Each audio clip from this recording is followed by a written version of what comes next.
I'm Evan Dando. I was born in Boston in 1967, and I'm a musician. I've been a professional musician for 18 years. I waited tables for 2 years.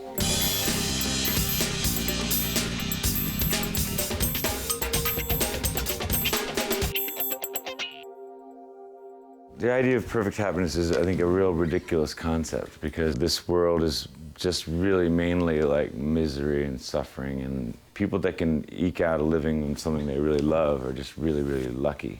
And it's not without its hardships and all, but I think it's an impossible concept. Of course, we're dealing in fantasies here, aren't we, though? My greatest fear in life, the U.S. government, I'd say, they scare me the most. It looks an awful lot like the Nazis in the early days, doesn't it?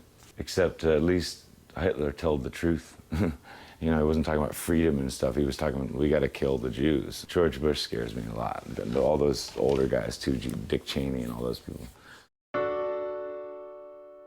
I'm going to say right now, because there's so many people that I met, I'm going to say Haruki Murakami, because I've been reading tons of his books, and he's just given me hours and hours and hours of great entertainment. That's all I do, is provide entertainment. Haruki Murakami I admire a great deal, and he's alive. Laziness is the one for me. I'm a little bit lazy sometimes. You know, it brings to mind the old Ronnie Lane song, you know, I wish I knew what I know now when I was younger, you know. I mean, that sort of thing applies to me, because, yeah, I've been lazy, especially when you make a bunch of money. All I wanted to do was hang around and get high, and I had to go through the money to get into playing music again. I mean, I was playing it. I was just playing at home by myself. I hate. I don't like false humility, and of course dishonesty. I'm excessive about listening to my LPs at home, which I have a bunch, and I don't even have my high school collection, which is still in my dad's garage. Maybe I'll smoke a little weed, and I'll just sit for 6 hours and listen to music. I don't think it's a bad thing, but I'm definitely, I get over the top about it, and I make mixtapes all the time still. I get over the top about that. Say money is the thing that's overdone these days. I hear that it wasn't like that back in the old days, and unfortunately I've only been able to live through these times. Paris Hilton, you know, she's just interesting because she has so much money. I don't get it. Hank Williams and Robert Johnson, so like call it a two-headed hydra, but like those for me are the basis of most everything comes from them. And of course they had influences too, and there's been lots of good stuff since, but it goes back to Hank and Robert Johnson for me. At the lowest point for me, I haven't been that low. I mean, I guess there have been pretty high, actually. One of my low points was going to the airport in Sydney without a ticket or anything, on acid, and I forgot to pay the cab fare, and I got arrested. And it was the low point, but it was funny. Then I started bleeding on the handcuffs, and 3 of the girlfriends of the cops were Lemonheads fans, so they just let me go. So that was the low point, but I was high.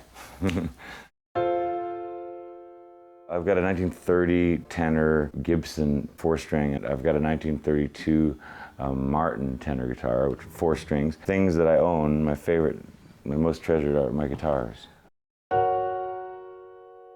One of the happiest times in my life was this time in Biarritz when I was 9, 11, and 13. 3 summers, every other summer for a while, we were spending the summer in Biarritz. And I learned to surf for a 9-year-old, 11-year-old, you know, topless girls on the beach. I mean, getting up, having beautiful bread, you know, from this chateau we were staying at, dipping the bread in amazing coffee, and going with my skateboard down to the beach every day, and surfing, you know, and looking at the topless girls, and that was probably one of the best times of my life. I get a lot of satisfaction out of reading. I just went through a tour of French and Russian literature. I read like Bellamy and Madame Bovary, and that led me into rereading like Crime and Punishment. I like to read a bunch of books, and I feel like that's an accomplishment for me. I love the word tablet. It sounds great. It's something about the sound. And synapse, that's a great word. I like words that sound good. How about behemoth? That's a nice word as well. I just love words in general, so I can't give my love just to one word. The talent I'd like to have, which I don't have, is organizational skills and not misplacing things all the time, losing my passport, losing things. I would love to have a bit of that. My greatest challenge is keeping myself happy and well-adjusted. I go through depressive stages, and so my biggest challenge is to be tough and to make the best of things. Well, obviously, I like to hold a guitar when I'm doing interviews. Yeah, that makes me feel safe and secure, but my wife makes me feel very, very secure as well.